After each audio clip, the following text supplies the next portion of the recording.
Alright! I can't believe I won that glass bottle game at the fair. I always thought those things were rigged or something, or glued. I don't know. I just wish the prize was, well, better made. Does it even have the Nintendo seal on it? Oh my god, it does. Wow, the manufacturer must have had a pretty bad day. Actually, you know what? I think I like you just the way you are, Wario. In fact, I want to show the whole world you, or us, maybe talking about games and reviewing things or something? I've always liked Nintendo stuff, so maybe I could call it my Nintendo Game Room. No, that's a really stupid idea, forget I said anything. Let's see, 45 times 1 minus 1 over the rate of exchange points. No, I can't! I don't have time for this. I have so much homework to finish, I'm sorry. I can't play you right now.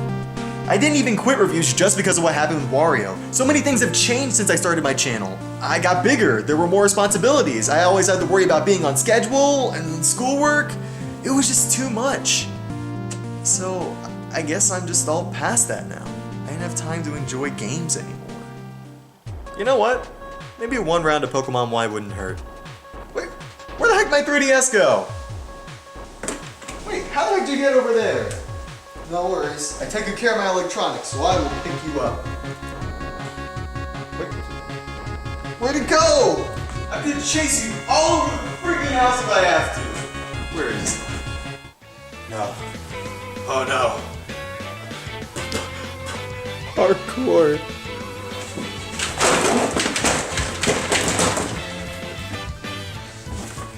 Woo! Woo! I actually did it. Oh.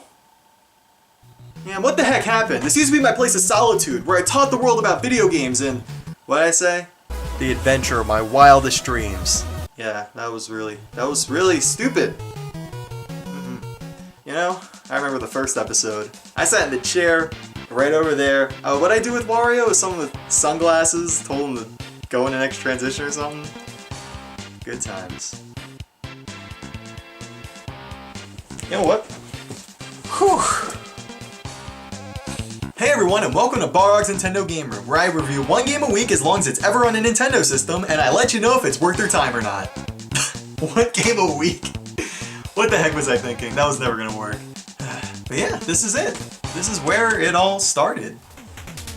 Wait a second. That's it! All this time I've tried to bring back what made the show so special, but if you're not happy with something you make, you do it over from scratch. And this is literally the best place to do it. And you know what, Wario? I owe you a game review. I've held it off for a special occasion because it kind of sucks in some parts. But I think this is exactly what we need right now. Game and Wario. You gonna cue the transition this time? Good.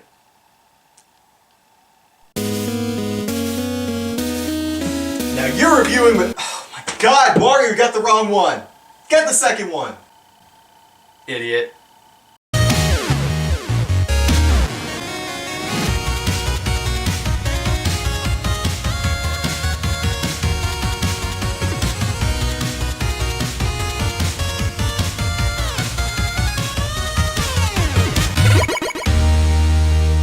BNGR. The Game & Watch, the Nintendo system that started it all. One day in 1979, game designer Gunpei Yokoi was on a bullet train when he noticed a bored businessman pushing buttons on a calculator. From that idea, he decided to make a device that can play really simple games as well as double as a watch. Get it? Game & Watch. Okay, it's probably really obvious. Anyway, this system was Nintendo's first big hit in the video game market and would eventually inspire other systems like the Nintendo DS. If it wasn't for this system, Nintendo games probably wouldn't even exist today, which means that the video game market may have never recovered in the 80s, so it's the first set piece of Nintendo's gaming legacy. So fast forward about 35 years, and the Game & Watch series still has a huge staple in Nintendo today. The characters from those games is playable in Smash Bros. There's a bunch of compilations on the Game Boy, and even a game on DS that's a collector's item. But there's one more game inspired by the Game & Watch that was made to show off the Wii U's capabilities. Game & Wario. Now, Game & Wario has an interesting history too. It started off as a gamepad demonstration which would come pre-installed with every system, kinda like the AR games on 3DS that no one really cared about after 20 minutes. However, the dev team made so many ideas with the gamepad that they made too many to just pre-install it. So what did they end up doing? Well, they threw a Wario theme on top of it and made a collection of 16 small and simple minigames with our favorite mustached friend. Let's grab his mustache. Yeah. Now since there's so many of them, I'm not going to go too in-depth about each one, but one last time, let's speed through and grade them all. And you know what? You know what I should use? It's time. It's a check minus while with cheats, so big surprise, this is also getting a check. X. Let's get this party started. First up is Arrow, and it's pretty straightforward. There's many Wario dudes trying to attack you from all over the freaking place, and you gotta shoot arrows to take them down. Also, to do a super shot, you have to tap the nose on the arrow with pepper and it'll explode on impact? What? There's also a few bosses thrown in to switch things up, and it is kinda enjoyable, but honestly, aiming is a gigantic pain on the gamepad. In order to shoot, you have to touch the bow in just the right spot, which means you gotta keep taking your face on and off the screen to shoot. It's very annoying, and holding a gamepad sideways just adds to the frustration. So, I'm gonna give this an okay. Number 2 is Shutter, and I actually really like this one. You're a detective trying to snoop out some baddies using your gamepad as a camera. It's an awesome way to use a controller, and the gameplay kinda reminds me of catching Dempa Men. Oh man, good times. It's a little on the repetitive side just taking photos, but I can definitely see some people getting into it, so I'm gonna give this a good. Number 3 is Ski, and remember when I reviewed Nintendo Land and there was that F-Zero game called Captain Falcon's Twister Race? And I thought it was really stupid? Well, imagine that, but about 10 times more shallow. And since it was released a while after Nintendo Land, it's unacceptable and getting an awful from me. Simple as that. Number 4 is Patchwork, and you've seen this kind of game like 5 bajillion times. It's literally a bare bones puzzle game where you patch together objects and makes absolutely no use of the gamepad. Awful. Number 5 is Kung Fu, which is... You're jumping to the end of the stage while picking up some food to regain your energy. That's it. The presentation looks really half-assed and the gameplay is very boring, but the use of the gamepad having a bird's eye view is actually a neat idea. But for being just barely passable as a game and this quality of assets, oh boy, it's definitely getting an okay. Number 6 is Gamer, and oh my god, it is by far the best minigame in this collection, which is saying a lot since it's actually a WarioWare game, which I think we all wanted a lot more. It's way past your bedtime and you're playing as 9-Bolt, essentially playing WarioWare on the gamepad while hiding from your really scary mom. Like, I'm not kidding here, this game will make you crap your pants. You actually have to hide your gamepad when you hear your mom coming so you don't get caught, but if you hide too often, you'll get tired under the covers and fall asleep. In other words, you're reliving being 10 again, and this is one of the best uses I have ever seen of the gamepad. Heck, I would buy Gamer as a full-fledged game, or even a game mode in the next WarioWare. It's that fun. In fact, it's also a stage in Smash Bros. For Wii U, so it's pretty obvious that this game is great. Number 7 is Design, and you're actually trying to make a robot for Dr. Krygor. Sounds really cool, right? Well, too bad you're doing this by drawing shapes and lines. I mean, it's a little fun seeing how you know measurements off the top of your head for like the first 5 minutes, but after that, it'll put you to sleep. You can just do this on a piece of paper and ruler anyway, so... awful. Number 8 is named Ashley, which for some reason reminds me of Nights in the Dreams? Anyway, you told the gamepad to move Ashley around and use the trigger buttons to twirl around as you collect as many magic orbs as possible. It is pretty fun to play, except there's one little thing that bothers me. When you get hit too much, you need to comfort her by rubbing her head on the gamepad. Okay, I don't feel comfortable with this. Is this supposed to be one of those date sim things? Besides that awkward little occurrence, and the gamepad use being a little on the weak side, I still had a good time, so it's getting a good, I guess. Number 9 is Taxi, and just like Gamer, this is one of the best showcases of the gamepad. You drive in a Minecraft-like area, where you can see in both top-down and first-person views, while you shoot at UFOs abducting a bunch of stuff in the gamepad, and then drive said abducted things to their destination. It's really fun to play, and the level designs are... what? Oh my god, this game's so weird! But overall, it's definitely worthy of a grade. And the last main game, number 10, is Pirate, a rhythm game where you have to deflect plunger arrows by holding up the gamepad to the beat of the music. And yes, it makes you look just as stupid as it sounds. Believe it or not, the controls for this are really responsive and actually forces you to get your inner rhythm going. I'd even go as far to say that it makes me want a gamepad-centric rhythm heaven game. So despite that Pirate sounding absolutely nothing like Wario, this game's still getting a grade. Now with those games out of the way, you also get 2 extra games after the main story. Bowling is downright awful, where you have to freaking swipe to roll. Just go play Wii Sports or, any free bowling game on your smartphone. However, Bird is a remake of Pyoro, which is a game that's been on just about every WarioWare game. Except this time, there's a Game & Watch version on the gamepad and a claymation version on the top screen. It's super charming and addictive, but if you've played any other WarioWare game, or you want to spend like $2 on the eShop, you can just get it there too. So this is getting a good. Now disappointingly, there are only 4 multiplayer games, excluding bowling because I'm trying to forget its freaking existence, and honestly only 2 are great. Disco is a game where you make notes on one side of the touchscreen for another person to mimic, and vice versa, but it's so boring after 5 minutes. It's a nice concept, but the execution was awful.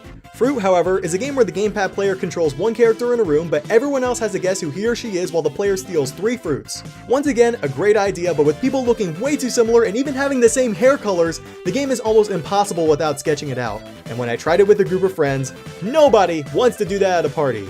So it's getting an okay. Now that said, the other 2 multiplayer games are much better. Sketch is literally Pictionary, but fleshed out just a bit. Each player has 2 minutes to get as many drawings right as possible, and when someone gets it right, they stop the time and say who it was. It's very unoriginal, but there's enough of a twist on it that it was still a blast at parties, so good. But the last one, Islands, is amazing! Imagine a 3D competitive version of Angry Birds, where you launch one of my favorite Wario characters, Bronx, on a floating island. The point of the game is to land on the area with the most points and knock your friend's Bronx off the island. Throw in this bird who screws around with the board every turn, and we literally played this game 5 or 6 times until my gamepad died. It's really the golden game in this collection, and personally, I would really like a 3DS version. So last but not least, I'm gonna give this a great. Alright, so in total that's 4 great games, 4 good games, 3 okay games, and 5 awful games. So with that in mind, is Game & Wario still worth $35? Well, let's get straight to the review and find out. Alright, you know what? I'll rate it on this board, but we gotta make the checks count. This is our last time. They are gonna be as awful as I can humanly make them. Let's go. First up is fun, and only half of the games are worth your time. The good thing is, if you don't like a game, you only have to spend about 10 minutes with it, you don't have to go back, and it's not required for the collectibles to hatch out of this egg thing. The bad thing is, this is freaking half of what you paid for. I was originally going to give this a check minus just for those bad games, but then I remembered the few gems in this package, and these freaking in-game toys. I mean, what is this? As much as it pains me that the dev time went to this, rather than a full-fledged WarioWare game, crazy enough, I am still going to give this a check. Second up is looks, and the cutscenes are somewhat nice to look at, though not even close to what the Wii U is capable of, but unfortunately, the graphics are all over the freaking place. Despite this terrible Sensei animation, I'm never, ever going to forget, the art style never goes in the awful range, so I'm just gonna give this a check minus. Third up is sound, and it gets the job done, and there were a few very pleasant tracks. It's not super memorable, but standard fare for a Nintendo game's music is definitely check-worthy. Simple as that. Fourth up is length, and do not buy this game at $35. You can see everything the game has to offer in under 2 hours. There's a ton of collectibles, and you'll be playing some of these games for a while, but half the games are just not worth your time. For the current price of this game, it's definitely getting a check minus, but if you can find it for like $20, I'll go ahead and give it a check. Oh man, here we go.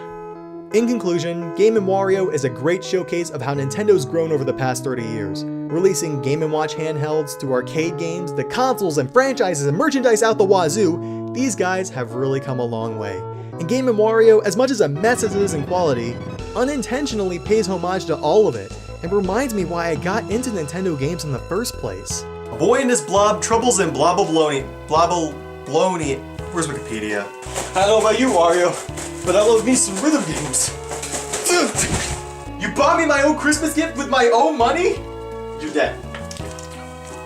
You're dead, man, Wario! In a world where graphics and realism and technical feats are huge selling points for games, it's nice to know that there's a company out there that still centers their entire business model around having fun.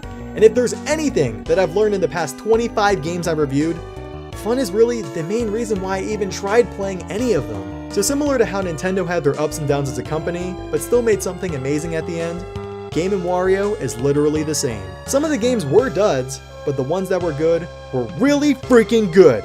So overall, I'm gonna give this game a check. Whew, that was fun! Reviewing games and remembering what made the show so special. But in order to start something new, I really want to start reviewing games from scratch. I know there's a few episodes that I promised that I'd do, and I know there's going to be a lot of hardships and responsibilities down the road, but there's just so many ideas that I want to put in motion, and there's so many new things about games that I want to share with all of you. So, I can't believe I'm saying this, but this is the end of the show. This is the end of BNGR. So, what, were you expecting some Drawn to Life 2 ending? Oh, Balrog was sleeping! He was in a coma the whole time. Seriously, who thought it was a good idea to end a kid's game like that?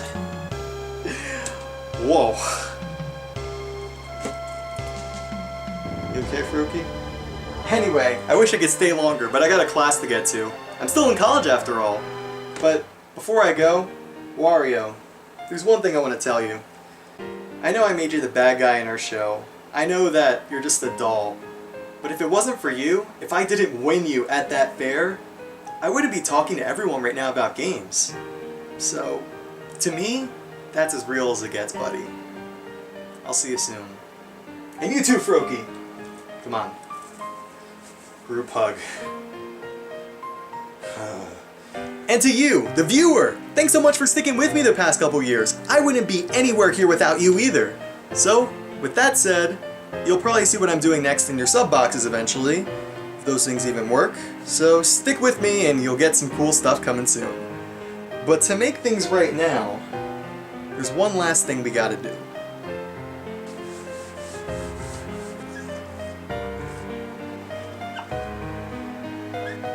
Aw, man! It's the end. Wario. No, Wario, I hear that music. No. Don't you transition on me. No. Wario, don't do this to me! Don't end my show!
Hello.